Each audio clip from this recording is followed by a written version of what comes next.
Hello, everybody. Welcome back. I hope everybody is having a wonderful weekend. I know I am. I am so super excited to introduce my guest to you today, James Bartley. A lot of you, I'm certain, already know who he is. I've been speaking to him now for a couple of months, and we finally got to coordinate today's conversation, and we do hope to expound on this and create something of a mini-series.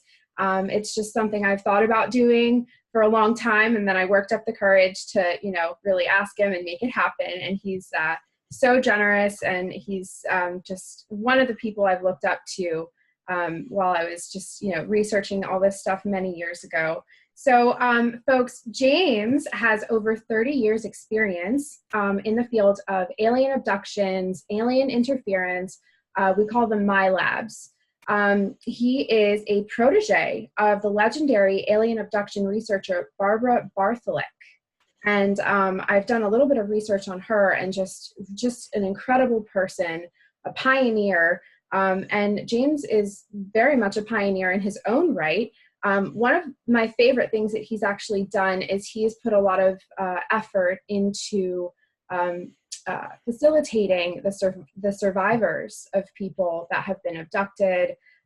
As we can all certainly understand, that is an incredibly difficult thing to process and heal from. And when we have people like James and his colleagues that are able to work with people and make sense of what they've been through, I think it's just one of the most powerful things that anybody with his knowledge could possibly do, is share that knowledge and heal people that have been subjected to this and been called crazy and cast aside. And so thank you for that, James. I'm certain that over the course of your career, you have been met with blockade after blockade.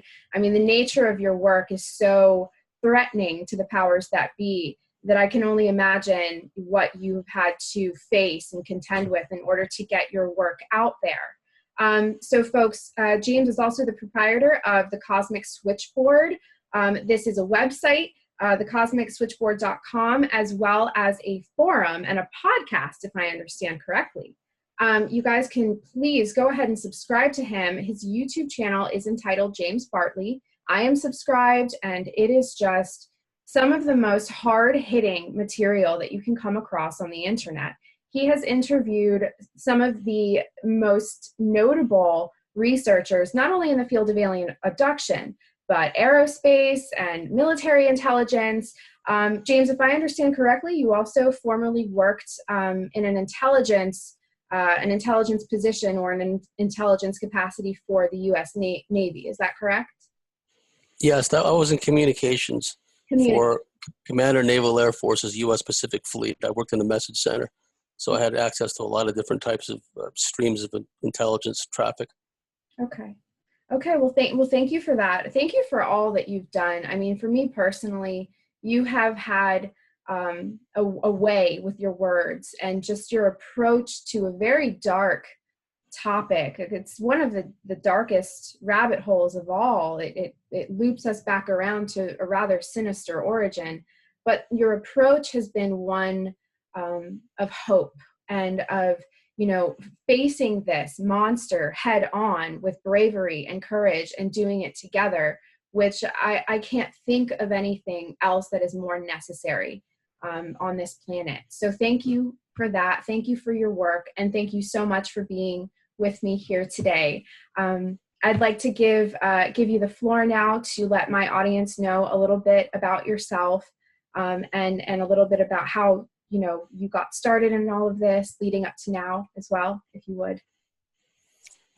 Thank you, Jenny. I really appreciate that. And it is quite an honor to be here too. And quite an honor to speak to your guest, rather your listeners, because I know you've got a really switched on audience, right? And I really appreciate you and the work you do. Sorry, I've got kind of a frog in my throat at the moment. Let me just It's early for you. James and I are on incredibly different time zones right now. So yeah, it's 7:30 a.m. here. A bit about me. I've grown up as a Navy brat. My dad was a Navy guy, and so I, along with the family, the growing family, we bounced around from one Navy post to another, right? And not necessarily on the base itself, but in a nearby community. So I've lived at Corpus Christi on the Gulf of Mexico, Texas, and there was a naval air station there. We lived also in Kingsville for a short while. There was a naval air facility there.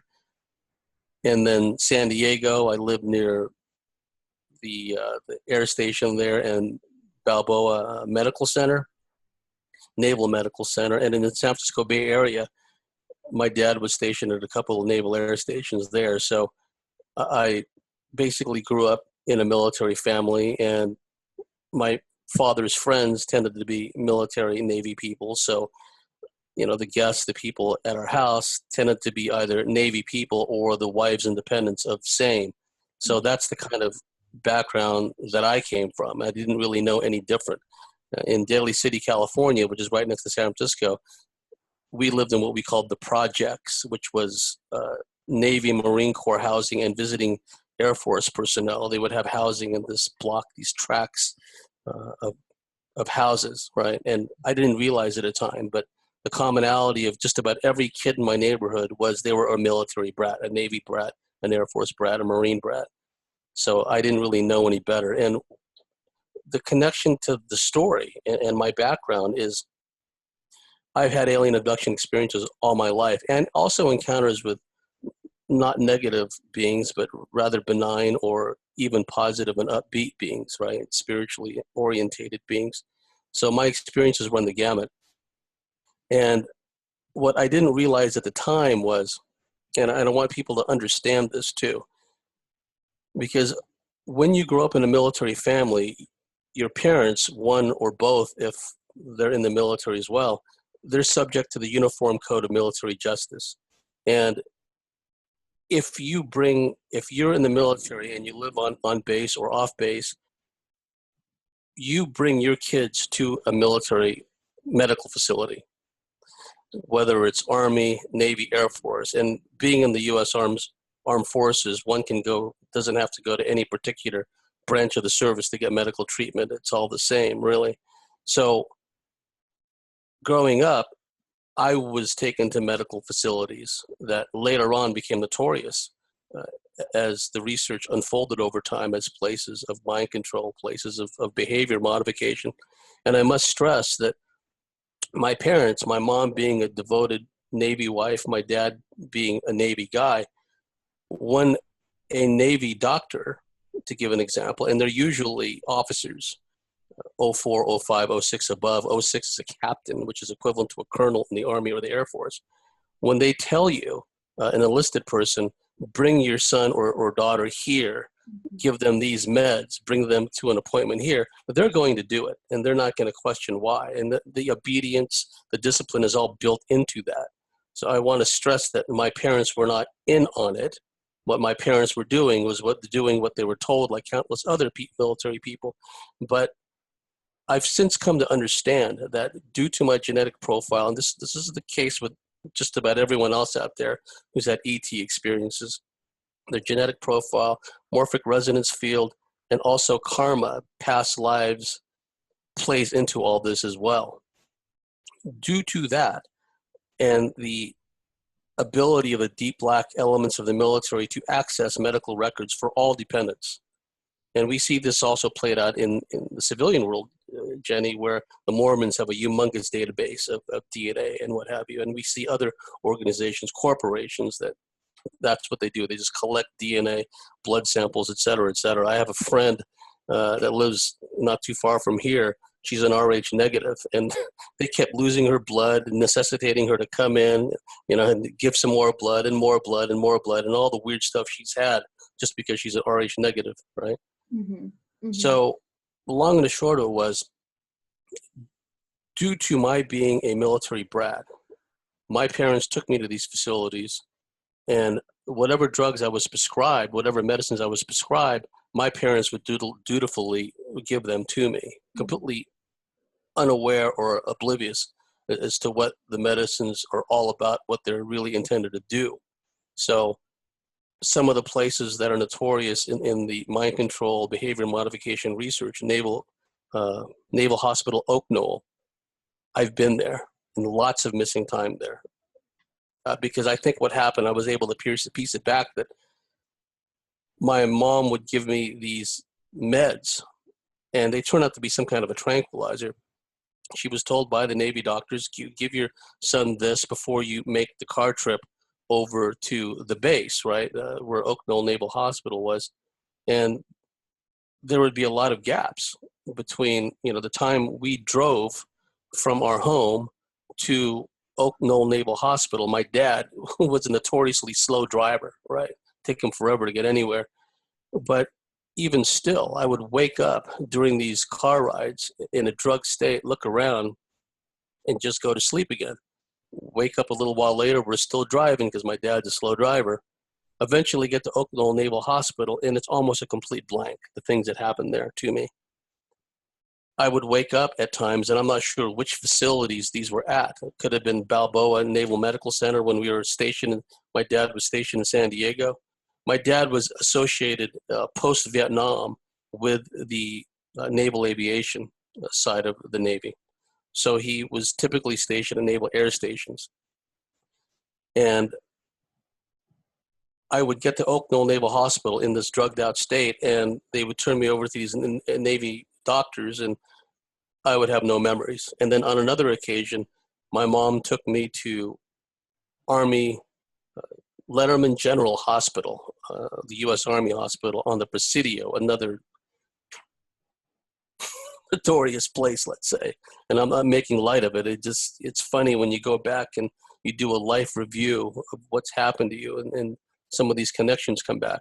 So I remember on one occasion, my mom took me to Letterman Army Hospital in the Presidio. And even at the time, as a young boy, I thought it was odd because we were given access to kind of a remote part of the ground floor. We come out, I believe, out of a parking area somewhere, and we're admitted into kind of a secluded part of the lower floors. We took an elevator at the end of one corridor, took us up to a floor, and my mom dropped me off at this office. And then the next thing I remember is coming to in a dark room, opening the door, and there's my mom in the corridor ready to take me back home, right? And the times that I woke up in Navy hospital facilities with wires stuck in my head and in the darkness, and looking up at these instruments and whatnot that I was plugged into. And I remember distinctly, the white crinkly paper that they lay over the hospital beds. I remember laying on that and feeling the paper and hearing the crinkly sound. So a lot of that happened in my youth. And then growing up later on, I had a number of experiences over time, because for some of us, our experiences are cyclical. They come in waves, and sometimes they're separated by 2, 3, 5 years, sometimes longer, depending on the individual. And there are also people, Jenny, I'm sure you've come across these people, where they have quite frequent experiences. And I'm glad I'm not in that category, because some of these people have almost nightly experiences, bruises, marks, every time they wake up practically. And they go through waves of real intense, frequent experiences, oftentimes consciously remembered experiences, at least part of them. So I'm not in that category. I'm kind of in the category where I have experiences every once in a while. And it was only in 1990 when I came back from a German language course in Germany in September 1990. I'd come back. Even before I left Germany, I was starting to get that creepy crawly feeling that I had when I was a young boy. And I should point out to the listeners, when I was a young boy, I had the sensation at times of being watched. And the watchers, whoever they were, at times, I didn't feel they were malevolent. I just felt I was being watched, I was being observed, and I felt it was not quite a human intelligence that was watching me. It was just some kind of omniscient, whatever it was there keeping track of me. And I'd be playing in my room, I'd be in my bed at night, and sometimes I would feel this presence. And other times I would feel a very scary presence, because I had a series of experiences where I had missing time. I pieced a lot of this back together. Wake up with nosebleeds frequently, would wake up in places other than my bed. I had a upper bunk bed, and they would find me on the floor, beneath the desk, that I used to climb up to the top bunk. They'd find me on the desk. They'd find me underneath the desk. They'd find me in another room. So I got this reputation as being a sleepwalker at an early age. And I'd wake up with my underwear and nightshirt backwards and inside out. I had one of those one-piece pajamas that were gray, and they had the little booties attached to the feet. If all I needed was the ears, Jenny, I would have looked like Bugs Bunny, right? And I loved that outfit. I wore that almost until I couldn't fit into it anymore. And I'd wake up in the morning, and beneath the white padded soles of this one-piece gray outfit, there would be stickers, dirt.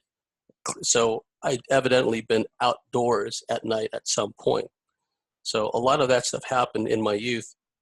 And then intermittently, the 70s, mid-70s, nosebleeds, lots of UFO dreams, lots of psychic stuff. The late 70s, early 80s, I was in high school. Again, it cycled back, lots of UFO dreams, out-of-body experiences, UFO sightings, what I now know to be missing time experiences. And then 88 and 89, a whole series of experiences where I'd wake up and I'd be being pulled through the ceiling of my bedroom, right? And it happened a few times that I recall. But there was no conceptual framework, Jenny. I couldn't really piece together what was going on. I've always had interest in UFOs, but there was a part of me that didn't want to delve into it because it was too scary. To give you an example, Jenny, when Mork and Mindy, a very popular TV show, came out, I was very reluctant to watch it, despite all the rave reviews I was hearing from people at school and whatnot, because the subject had to do with aliens. Right. And the band at the time that was very big in those days, UFO, a really good English band, old school rock and roll band, I liked their music, but I didn't really delve into them because I didn't like the term UFO. There was something about the name and the subject matter that I had anxiety over. And so anyway, getting back to 1990, I had a series of things happen, 88, 89, and then 1990 rolls around. And right before, in the weeks leading up to my return back to California from that summer course where I was learning German, I began to sleep with the lights on again. I began to get that creepy, crawly feeling of being watched and by something unpleasant, to the point where I was staying at a guest house on the banks of the Rhine River, overlooking the Rhine from the German side. Other side of the river is Switzerland. And this is like the Black Forest, right? And there was one stretch along the Rhine River there where the foliage and the trees was so thick that they arranged it so it was kind of like shaped like a tunnel, right? And it was a long stretch, about 100 feet, it seemed, of this tunnel, but it was really foliage and trees all entwined to make a tunnel. And it got to the point where if I had to walk through there at night, I would sprint through. I would run as fast as I can to get to the other side. And this is the weeks leading up to coming back. And long story short, when I came back to San Jose, California, September 1990, right before the start of the next college term, I just had a series of experiences, a number of them. I had a gray looking at me through my TV that was zapping me with some kind of energy into my brain. I had a missing time experience. I dropped my friend off at his house, and the monologue. By that point in the Tonight Show, I think Jay Leno was the host, and he was doing the monologue, and I was driving away from my friend's house while the monologue was going on. I dropped him off, missing time. I come to in my car, parked perfectly in front of my house a couple of blocks away. And then I had a full-blown encounter where I woke up and there were 3 reptilian grays. I come to find out later they were called reptilian grays because they didn't have hands. They had clawed talons, right? 3 of them, what the late, great Dr. Carla Turner called chicken claws. And they were in my bedroom, and I've told this story a number of times, so I'll kind of make this part quick. And then they took me up in the ship, and things really started to unravel from that point. Long story short, but I was a basket case the next morning. But what happened was, although the fear and trepidation was there for a while, as an adult, after these experiences in 1990, I slept with lights on and TVs on, and people would laugh at me because I'd hit the power stick switch and stereo would come on, TV would come on, lights would come on. You know, I mean, I needed all this stuff, right, to help me get by. But what happened was eventually the curiosity began to, I wouldn't say override the fear, but come to a level of parity with it. And because I've always been something of a reader, always been something of a student of history, I just started delving into the UFO alien abduction books. And then, long story short, when I found out that there was a deep black military element to it, and I found out that many of the same admirals, generals, Manhattan Project scientists, and engineers that I'd already read about in my studies were also involved in this deep black effort to research UFOs, but also to back engineer the recovered technology. When I got to that level, a light came on, and oh, not only have they known about this all along, at least going back to the 1940s, but, and we now know that long before then, the government knew about this stuff. But there's a deep black element that's been actively trying to back engineer the technology and utilize it for their own ends. Yeah. And that set me on this whole course of learning, because we have to unlearn all the dogma, Jenny, as you know, and then relearn and have it filter through whatever biases, whatever preconceptions we have, and learning to work with my heart center. Because, and I'll make a quick point here, during that period in the late 70s, early 80s, my little tour guide, as I call him, because he would show up every once in a while in my dreams and show me things. And I kind of likened him to a kind of a Yoda-like figure, although he wasn't all wrinkled and stooped over. And I never really saw his face. He was always in a periphery, either on my left or right side, showing me things in my astral dreamscape. And long story short, he taught me the power of my heart center in the very last time I ever saw him. And my heart center exploded into like a kind of nirvana state. And it was like a really profound experience for me. And because I was still locked into the into the logical Mr. Spock side of my brain, the next morning I was puzzled. I didn't realize I had all this energy in my chest. Right? What's that all about? The terms like heart center, chakras, none of that was in my vocabulary yet. So I didn't realize at the time that we are electromagnetic dynamos, essentially. Mm-hmm. And so when my little tour guide showed me that, right, and then later on over time I learned to discern through the heart center, because thinking is too slow and thinking can be manipulated if we get too far into our headspace, and learn to listen to the still small voice and the vibe that is detected by our heart center. That spared me a lot of grief. Now, I had to go through a lot of grief in the process, right? A lot of manipulation, harassment, and all this stuff, and intermingling with people in the UFO field. Some of them turned out to be reptilian hosts with astral and magical abilities. That's a whole other story. So long and the short of it was this process helped me get to the point where I went on this voyage of discovery, and in the process, and I do believe at some level this was orchestrated, I came to be acquainted and then close associates and friends with Eve Lorgan, who I'm sure you know, and Barbara Bartholic and Dr. Carla Turner. And that truly was the turning point for me. And I became a member in good standing of the San Diego UFO Society, and I was good friends with the founder and the other people that made up that group, and affiliated groups in Orange County and Los Angeles and elsewhere. I began to develop my own private network, and which stretched out all across the U.S. And this was even before the internet age. And so that pretty much in a nutshell is how I got into this, Jenny. Well, thank you. Thank you so much for that. It brings up a lot listening. And, you know, you and I have spoken before, and there are quite a few parallels between your experience and my own. And maybe one day, you know, we can get into that. But what I wanted to say was I really wanted to just emphasize the point that you made about the power of the heart center, and, you know, the notion that is perhaps one of the human, sort of this human element of this whole formula here, that the reptilians and the grays, they can't fully understand it. And so, you know, when we think about how we are going to ultimately be rid of these beings, how are we going to seize control as a race, as a species here, and free ourselves from, all of their interferences, we have to look at what our tools are, what our weapons are in our arsenal.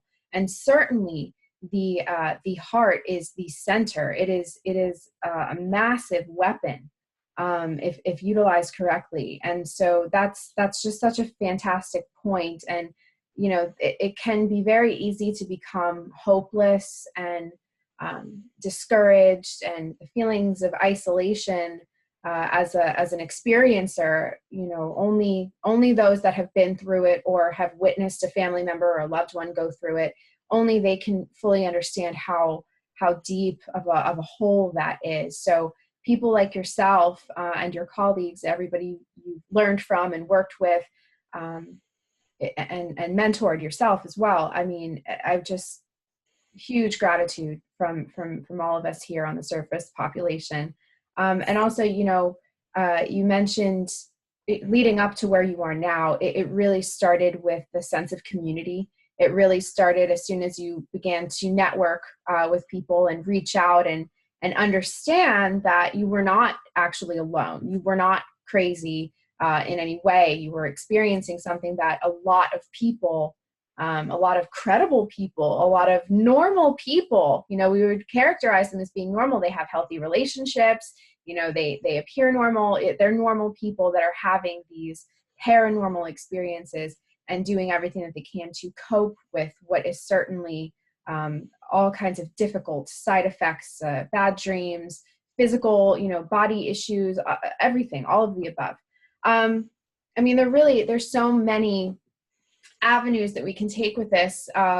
But, I'd really love to get your thoughts. Well, I'd love to get your thoughts on a great many things. But I did want to discuss the notion of this good versus evil concept, where they are the bad guys. We as a species are kind of, I wouldn't call us good or bad. We're kind of somewhere in between. We've proven ourselves to be incredibly vulnerable and incredibly open to suggestion and manipulation. So I kind of give human beings a little bit of a, we pat them on the head. They're there, but the good side of that would be all of these inherent traits that we have, the unconditional love that we feel for a child or for a family member. These are our tools. This is what is good.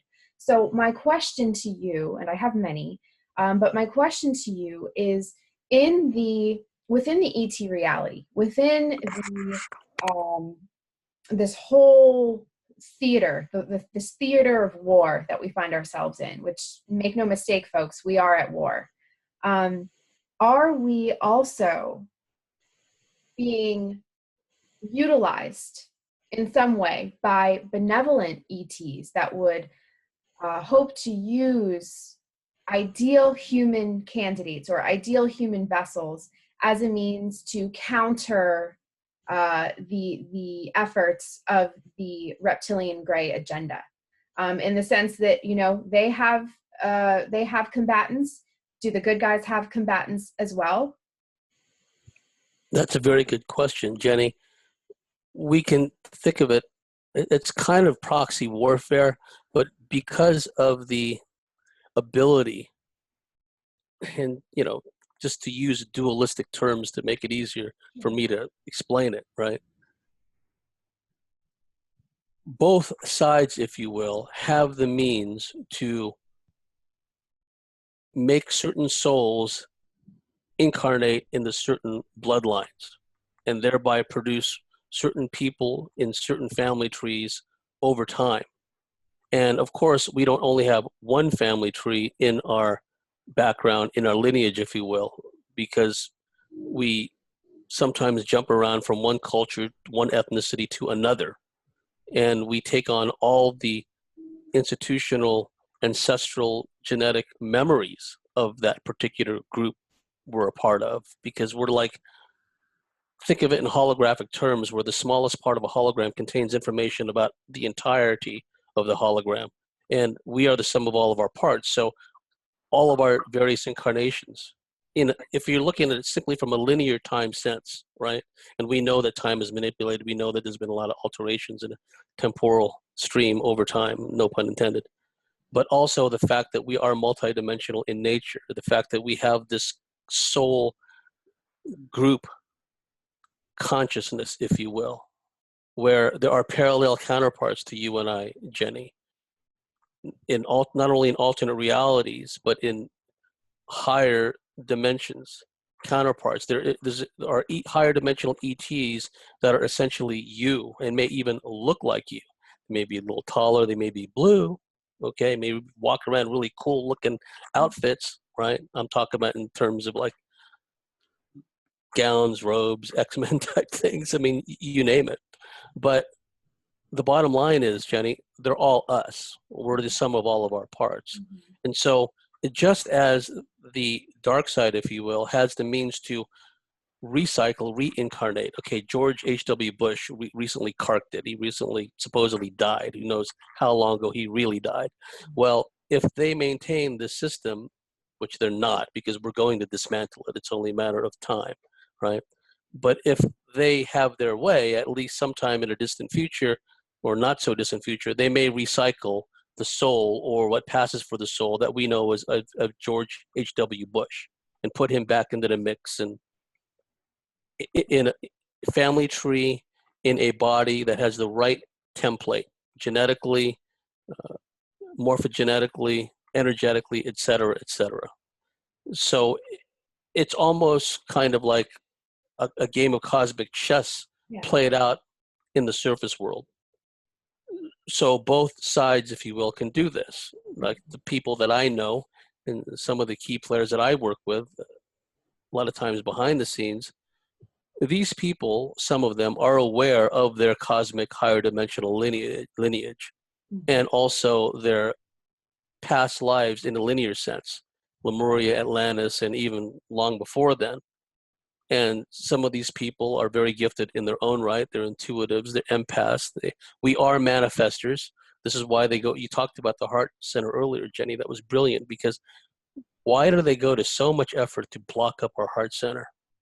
Turn us into shame-based, wounded individuals where we don't even trust ourselves. And they keep us in this permanent state of our complex fear. We're just being hammered on all sides by the mass media and the social media, everything else, to keep us in this fear-based place in our headspace instead of embodied in our body, where we can feel comfortable being in our own skin and trust our intuition and trust what our heart center tells us. They don't want that. They want us in a state of permanent high anxiety, shame-based, self-loathing, recriminations, endless OCD thought loops pumped in by these entities. And they only would do that if they had a morbid fear of our potential, our metaphysical potential. And some of the people that I've worked with, and many of the people that you've worked with and interacted with, I'm sure, they have this knowingness about them, not in an elitist sense, but they have a sense where I incarnated into this particular era, and I've brought with me, and I'm beginning to relearn and remaster, and through a process of healing, integrate who I am in all these parallel past, future incarnations. And I'm beginning to pull them in because as higher dimensional beings, energetically, consciously, we spread out in every direction from dimensional, higher dimensional, even lower dimensional self. So some of the people that I know and work closely with, they know that I've had incarnations in the Lyran system and the Pleiades and Sirius. And I know people, I've worked with people that have been operatives in the Draco-Orion Wars. They've fought in a number of the various eras of the Orion Wars, which in truth lasted millions of years in linear time. Right. They would take part in the Orion Wars as an alien from one civilization, and then in another incarnation be an alien from another civilization, maybe allied with the previous civilization or not. And sometimes we do what I call infiltrational or incarnational infiltrations. Some of us will even choose to be part of the Draco-Orion Empire, right? Some of us may choose, because it's not only that in our human earthly incarnations that we may have been on the wrong side of history, being a conqueror in like the Roman era, or being a conqueror with the Mongols, or being a conqueror with whoever. And I'm not talking about just necessarily people in the lower ranks. Some of these people have had command responsibility in their earthly incarnations. So not only do they have a background in military strategy and tactics, in the mindset required to go into combat and lead people and lead forces into combat, but also you add on top of that, some of these people had incarnations as what we would call a fleet or a task force commander, or working in the higher levels of a space fleet of one or more civilizations. That's also in the morphic resonance field. That's also in the DNA profile of some of these people.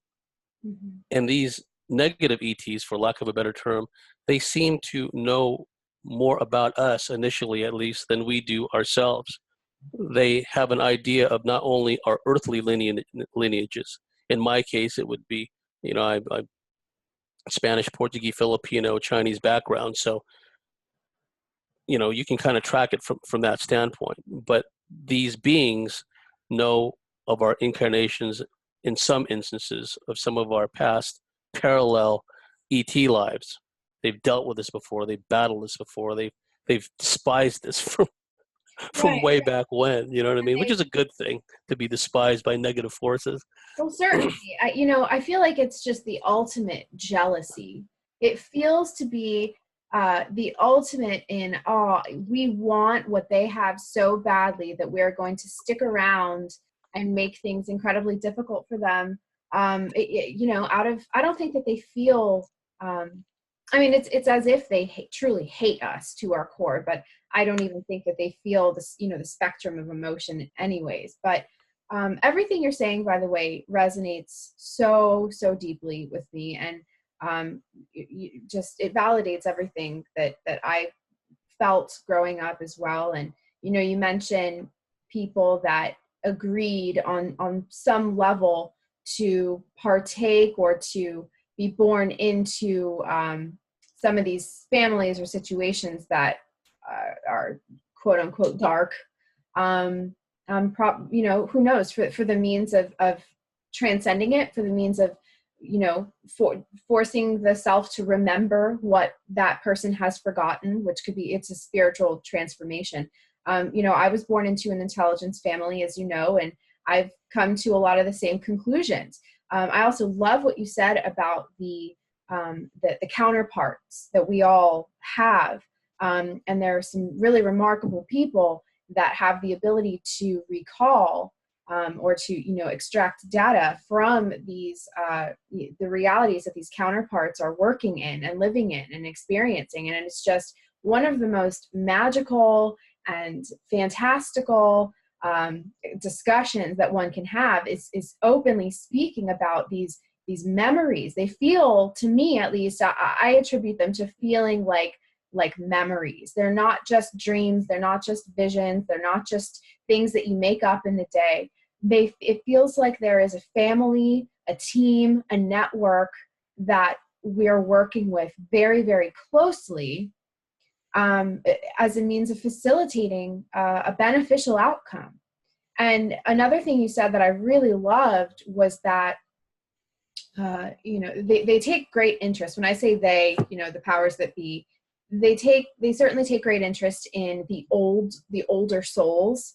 As I understand it, the genetic makeup of the oldest souls, it holds within it memories, that they're interested in. They're interested in our many incarnations, what we've learned, what we've seen, what we've done, what we're now capable of as a result of all of that data that we've accrued over countless, limitless incarnations. And so certainly we all know in a political sphere, a lot of the people that we're looking at, they were planned to be born on a certain day, to come in through a certain vessel, And they certainly utilize all manner of occult, all kinds of ritual magic, in order to charge these beings with an intent, with a purpose, so that they can then act as pawns.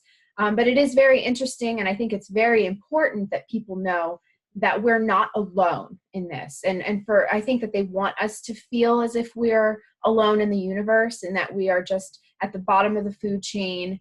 They've employed a very clever, albeit problematic, technique, if you will, where when the human being dies, we're shuffled off our mortal coil, a kind of amnesia wipe, a memory wipe takes place. And we are sucked right back into the cycle with no memory of who we were, what we've learned, so that we essentially have to start over again.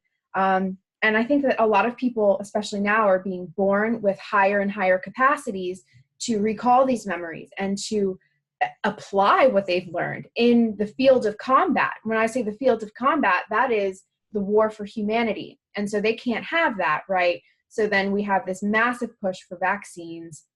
The autism rate has just jumped. It's obscene. So make no mistake, folks, there is a war going on. It's ramping up. I think that we're reaching something of a climax here. But I think it's so important that people know that there are other people that have been through the same thing. There are things we can do. We're not alone. And I just think that's important for people to know, because certainly there are survivors that have not made it. They've taken their own lives. They end up in prison. They just end up so consumed by the traumas that they've been through that they just don't survive. So we're here, you're here, to spread a message of hope, and also to give people a sense of empowerment that, yeah, they've been doing it for a long time. And in a lot of ways, the Greys and Reptilians are part of the human story now. They're part of our experience. But on some level, I think it allows us to embrace a kind of personal responsibility, knowing that on some level we agreed to this. On some level we agreed on some level to undergo this incredibly transformative process that we're all a part of, and kind of playing our roles right now. So forgive me, please, for going off on a tangent. It's just I'm so deeply grateful to be speaking to you, because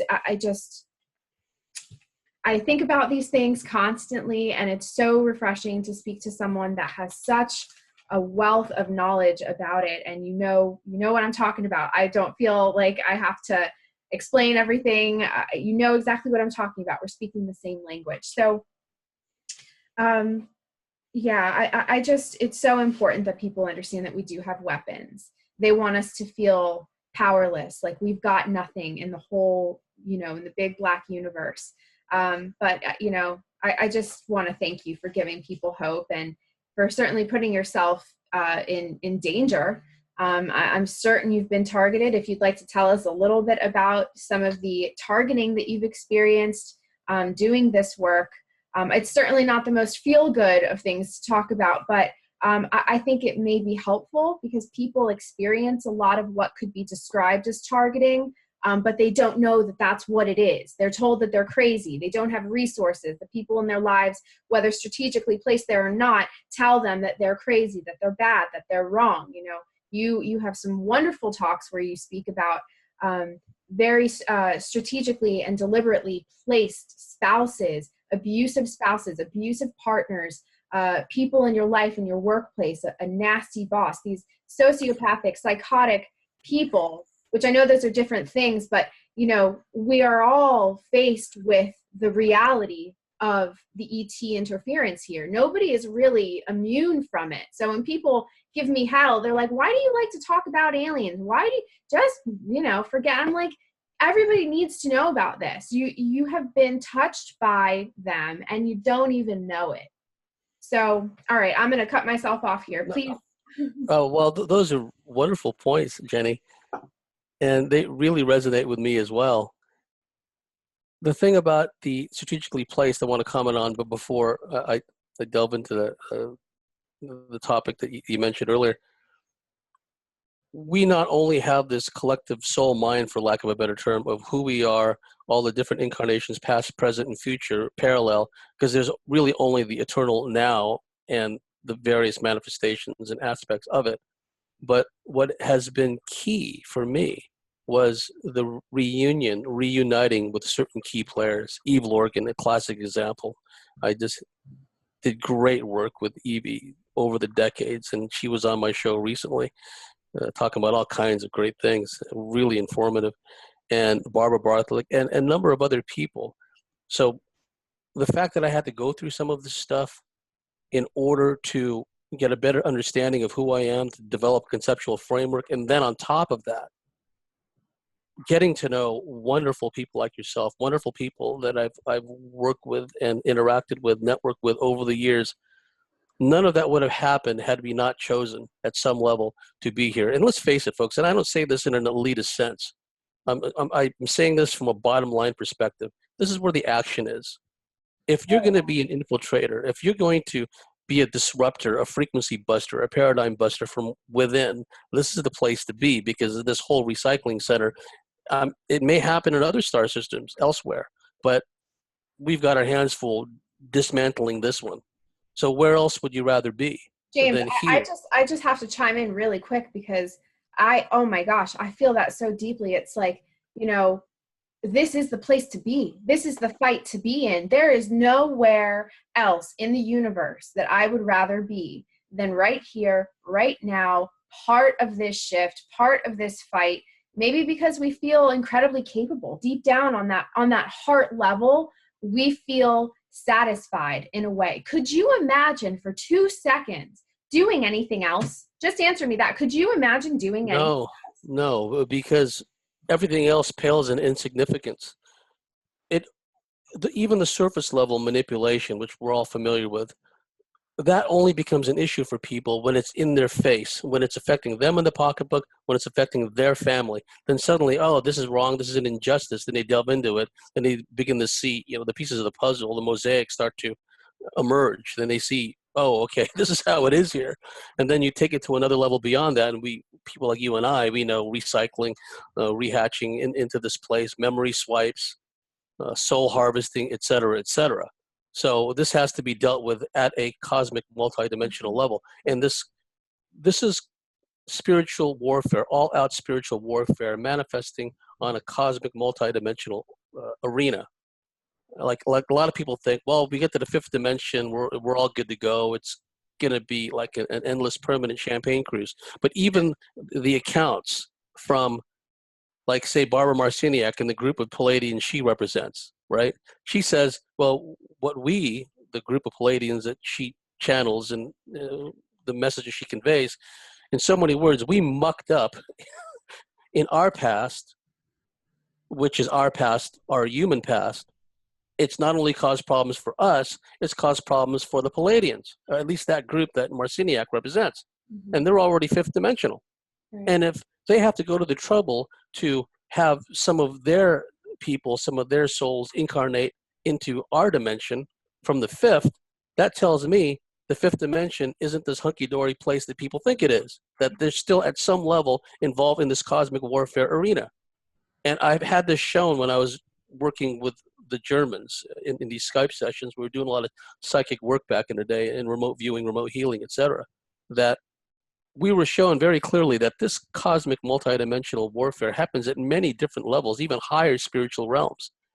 We were given a glimpse and shown that it's not just like a bunch of angels sitting on clouds playing harps in heaven. There's all kinds of spiritual warfare going on. And if one reads the lore, if one reads the cosmologies, if one reads the religious tracts, that's all they talk about. Fight, battle. Battles. And another thing too, when those people, and I'll make this point very quickly so I can get on answering the question that you posed, Jenny. When people say, oh, what's the whole point about ETs and UFOs? And when you point out, okay, this ignorance about the subject of ETs and the gods and goddesses, if you will, is only something that's happened within the last 50, 100 years. Because throughout the world, in the lore, in the cosmology of virtually every people who see themselves as a distinct people, a distinct tribe, a distinct clan, they have cosmologies that talk about the time when the gods, if you will, walked with humans on Earth. They talk about the gods, the Nephilim, the Neters, call them what you will, interbreeding. There's the hybridization issue, and creating demigods. And in the Greek mythologies, how some of these half-breeds, if you will, between the gods and humans had superhuman powers and metaphysical powers and the ability to shapeshift. Everything that I've just mentioned is going on right now in the Milab arena, the deep black. And it's not just deep space ops. It's to the point now where it's interdimensional, it's alternate reality, it's time travel, all of that rolled up into one. The deep black elements of the military have always strived to, if not only to replicate or duplicate the known capabilities of the various ET races, they want to exceed them. And also, when we look at the hybridization, and this delves into the occultic aspect, which we're definitely going to get into also, Jenny, because of this hybridization, because of the secret schools, because of the fraternal orders, many of which are reptilian hybridized fraternal orders, all this occult secret school knowledge, and on both sides of the polarity equation occurred. They've gone to all this trouble to just systematically eradicate from the surface of the earth all these traditional shamanic practices, all these traditional nature earth worship practices, essentially divine feminine mother goddess practices. That's I mean, the witch hunts was just an extreme example of that, but that had been going on all along. Yeah. And so what we have left of this harsh patriarchy and a complete abomination in the form of intentional confusion as far as sexuality, as far as genders, because when one really studies these reptilians, at least some of them, Jenny, I would say that there is an androgynous aspect to them, because they can not only be a male or female in the commonly understood sense of the terms, but they have this ability due to their ability to shapeshift. I mean, I've spoken to people who thought they were having intercourse with like a female space Palladian woman, and the thing shapeshifts during the act into a female reptilian. But there have been times when someone thought they were having sex with a female reptilian, where some people literally will have a conscious knowing, or at some level altered conscious knowingness of having a human male reptilian female sexual relationship, and then suddenly that female reptilian suddenly has the means to sodomize and anally rape the guy. Well, how did that happen? How did it suddenly manifest a appendage there, right? Well, they just do, at least some of them. So that androgyny, that ability to mix the genders, which Barbara Bartholic had identified long ago, because she'd worked with abductees who knew that they were part of this program, this alien reptilian program, to change their genders, to change their sexuality, to begin the process, taking hormones, and eventually getting the operations and all that. She worked with a number of people. This is decades ago. So I was aware of this kind of agenda coming down the pike, because the end result is to turn this kind of into a drone, kind of like a cross between, in the original pure sense, we are asexual. We have aspects and elements of male and female unified in a divine kind of monad, a divine singular expression. But what they've done, Jenny, is so often the case that they've created an inversion of that, where everyone's got to be kind of Borg, cyborg, autistic, subject to the sexual predations of whoever comes along, because whoever is left that's in that autistic state won't be able to defend themselves, right? That's kind of in the Borg kind of direction if we don't stop this process going on. So that's a key point to make. And another key point to make is the ability to reincarnate with key groups of people, with Evil Organ, with Barbara Bartholic. Some of the key players I've worked with behind the scenes, I've worked with them in a number of earthly terrestrial incarnations, going clear back to Atlantis, Lemurian days, and work with them off-world in higher dimensions. So this is the ground crew. These are the boots on the ground that said, okay, it sounds like a pretty rough job, but you know what? Someone's got to do it. Someone's got to do it. Someone's got to do it. And so, I'm sorry for that little segue, but let me get back to the point you made about the harassment, because there is an intermixing, conjoined aspect to the black magic, the ritual, etc., and the technology. That's why Bill Hamilton titled one of his books Alien Magic, because he also not only to a primitive society, alien technology would appear to be magic, right? But also there was that occultic aspect which he was aware of. For example, small sample size to be sure, but over the years I've known a number of women who are Wiccans, practicing Wiccans, who also had reptilian experiences, alien abduction experiences, Milab experiences.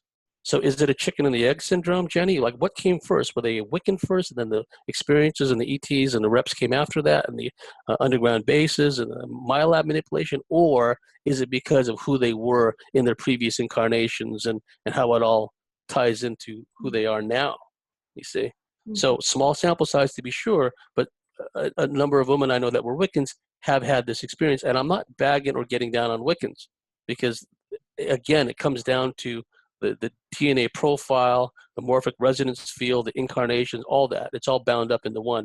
And I must say that, at least some of those women that were at least back then Wiccans that are having these experiences, they're spiritual warriors. They're freedom fighters. They're here to, dismantle this whole thing. They're paradigm busters. So, oh, absolutely. This is a magic friendly channel. We do not automatically assume that magic is necessarily dark magic or black magic. I think there is powerful earth magic, elemental absolutely. magic. Absolutely. Yeah, we're working with it, naturally interfacing as we naturally have with the force, the power of the water, the air, the earth, fire, and ether. So this is a magic friendly channel, folks. We don't like what these deep black operations, what they have been doing with, alien magic is a great way to put it. Okay, because they've really found a way to utilize, occult forces to really to the desecration of the human being. So please continue. Yeah, thank you for that, Jenny. So on the one hand, you have this occultic element, and in its strictest sense, occult, all that means is hidden. It doesn't necessarily mean bad or evil or negative or anything. And magic can be described as using intentions, directed will, and if done properly, Greg Braden talks about this with the divine matrix, given that dynamic push from the heart center, that dynamic emotional, and we've seen examples of this countless times, a mother, her child is in danger, and just the physical strength she manifests, the psychic ability she manifests to protect that child, it's just automatic, not even think about it, right? And because of some of the people we know, because they themselves, we are in truth hybrids of one sort or another, because within our DNA profile and morphic resonance field is the elements that are essentially extraterrestrial, higher dimensional, and it's all in there.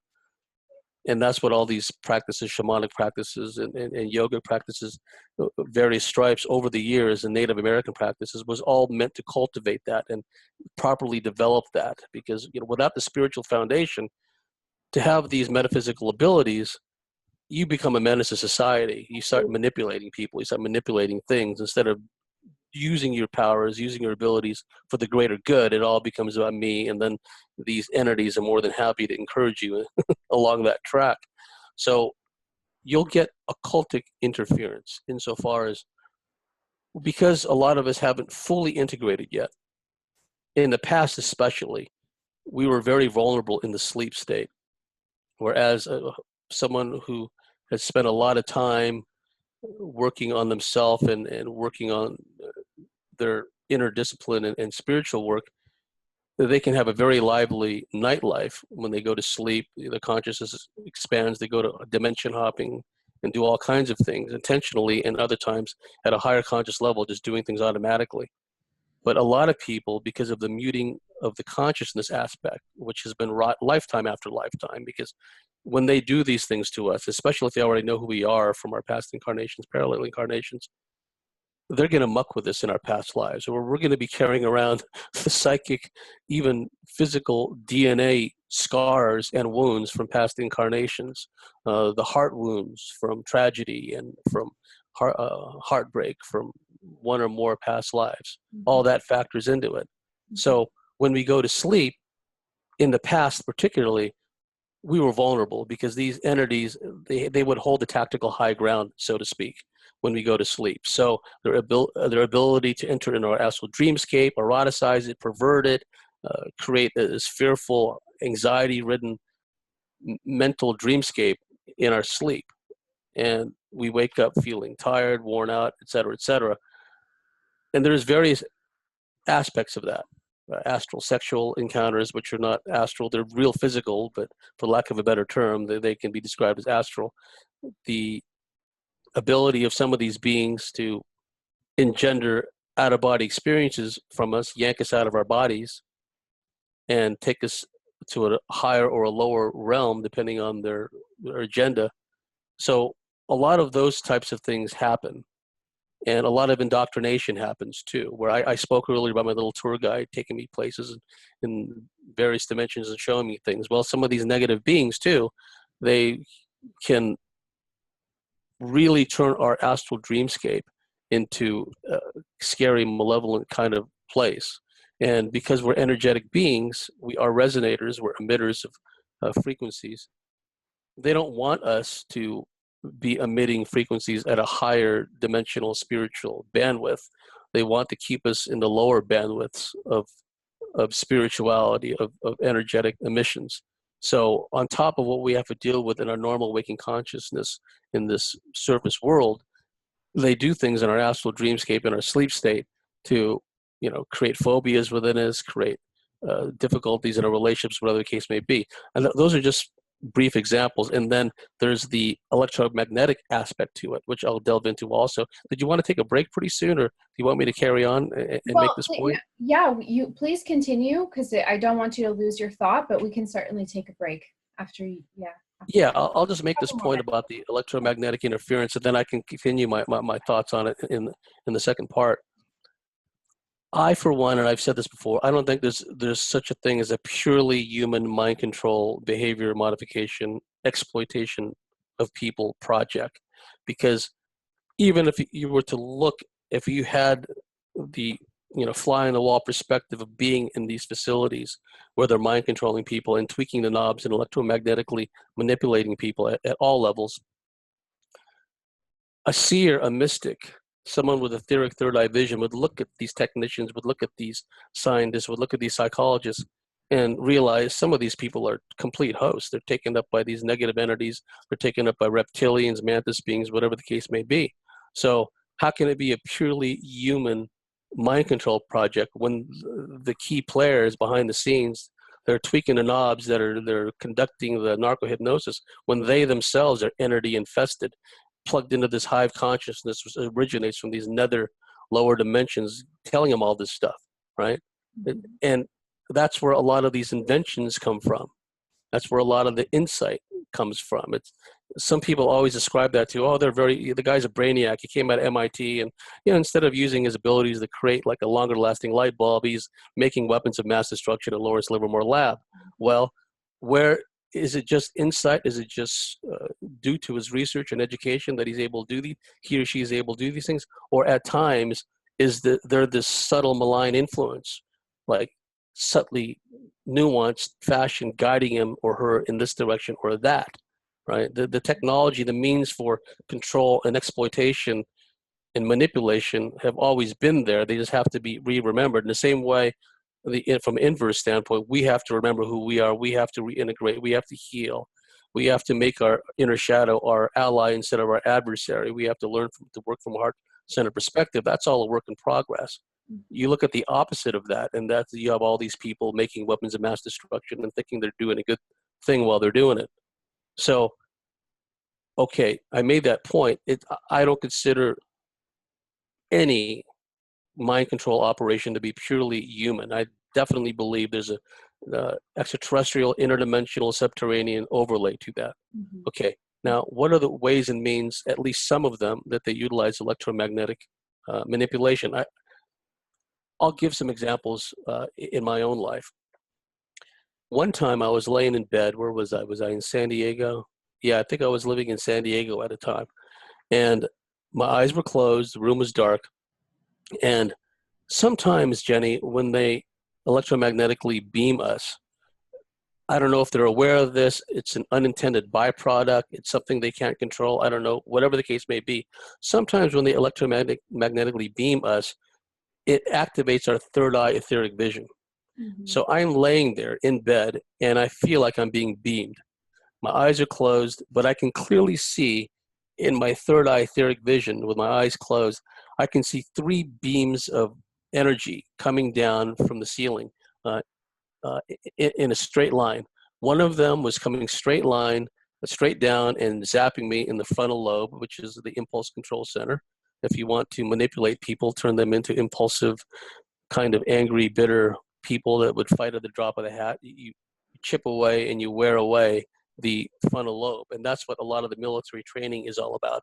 You know, all inhibitions, all impulse control removed, plug people into the lizard part of the brain, that's what the SAS calls it, the lizard brain of Yeah. rage. And then look at all these social justice warriors, just rageaholics, right? And there's no reason. You can't talk to them. You can't explain anything to them.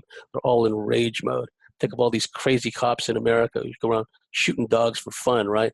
They're permanently in rage mode. And that's due to genetics, DNA profile, morphic resonance field, entity influence, et cetera, et cetera. So I'm lying there, one beam of energy coming down, zapping me in the frontal lobe, another beam of energy coming down, zapping me in the midsection. And from a metaphysical standpoint, Jenny, we know that our midsection, our solar plexus, is a key chakra area where our metaphysical intelligence center is. This is why these interdimensional negative beings go to so much trouble to implant themselves there. Like you'll find if one has the mystic third eye vision, when they look at someone's energy field, they look at someone's physical body, they can see sometimes these interdimensional snake entities that lodge themselves in the midsection area. And also the energy bodies are, around the midsection area. They'll see a weird jellyfish thingy. They'll see a weird octopus thingy, a weird spider-looking bot thingy. Mm-hmm. Okay, so not only do the quote unquote human mind controllers target the solar plexus, but also from an interdimensional standpoint, all these weird ectoplasmic critters do too. So I'm seeing a beam of energy coming down to the solar plexus. And then a third beam of light, and beam of energy, and this all in a row in a darkened room, coming down and zapping me in the sexual chakra groin area. And I'm thinking, well, this sucks. And what happens sometimes is, depending on the type of manipulation, let's say they want to make someone more impulsive, more aggressive, more prone to fight. Because remember, when they utilize these people in these ops, they can switch them into an alter personality. And let's say, for our purposes, one of the alter personalities is this very aggressive militant, can do, no impulse control, no empathy, whatever the case may be. Nothing like the person's front alter normal personality, normal state of waking consciousness, nothing like that, but they manage to plug into the lizard part of the brain, R complex, and create this very militant, kind of violent individual, right? And sometimes there's bleed over. This is why you have so many stories of these Milabs, these male project people, the domestic violence issues, and they find themselves in jail because they assaulted people and all this other stuff, because the alters kind of merge and blend and intrudes upon the front consciousness and causes them difficulties. That's why it's so important for everyone to go through healing, Anyway, what they'll sometimes do is they'll create this virtual environment in the mind of the sleeping person where their body, their frontal lobe is being zapped, other parts of their body is being zapped. They can feel they can feel their body being electromagnetically zapped. But there's a theater of the mind as well, Jenny, where in the manipulated virtual environment dreamscape in their mind's eye, they're being attacked, they're being assailed from all sides by mobs, crowds of people. Every time they come across another group of people, they're being kicked, they're being jostled, they're being grabbed at. And what the remote mind controllers can do is they can simulate the sensation of being bopped upside the head, of your face being pushed in, of different parts of your body being struck and jostled. And so when one is in this virtual dream manipulation scenario, it's not a question of, oh, I think this is a simulation. It's not really real. I'm going to wake up and everything's going to be hunky-dory. No, your consciousness is stuck in this crappy situation where everywhere you go, you flee from this one group of violent people, then you run smack dab into another one. And some of these scenarios play out, Jenny, where after a while, even inanimate objects, curtains, drapes, what have you, blankets, comforters, they become animated and wrap themselves around the person, and they get the sensation of being smothered. They get the physical sensation of having comforters or drapes or whatever the case may be wrapped around their head, and then they get this claustrophobic feeling. All that is being remotely manipulated. And the thing about it, because of their brain mapping technology, they're openly talking about brain mapping technology on the surface now with all these different think tanks and R&D centers, but that's been going on all along. But because of their ability to brain map and Randy Moggins talked about this, and he'll be talking about this in the next interview that he did with me that's coming out not too long from now. Their ability to show on these plasma screens, even back in the 60s, all these images to Milabs and project people. But what they can also do is, from their controller standpoint, they can look at these consoles, they can look at these screens, and they can see exactly what the person they're manipulating is going through, what from the person being manipulated, their perspective, because indeed they're the string pullers, they're the manipulators. Oh, let's set another mob at him from this direction. He thought he can run around the corner and he'll be clear. They hit a button or whatever. Next thing you know, another mob assails him from around the corner. Right? It's all very orchestrated, and it's all intended to get that person in a state of fight or flight, and get them in a state of high anxiety. Sometimes certain project people, before they utilize them on an op, they like to get them in the days leading up to the op, in whatever state of consciousness, whatever dimension, whatever reality, they'd like to get them in a state of high anxiety, almost a state of paranoia and anger. So when they finally grab the guy 2-3 days down the road and plug him into that altar, he's already halfway there from all the anxiety, all the manipulation, all the whatever else is going on. So those are just two examples of how they do some of this virtual environment manipulation. I can talk about other aspects of that in the second segment, Jenny.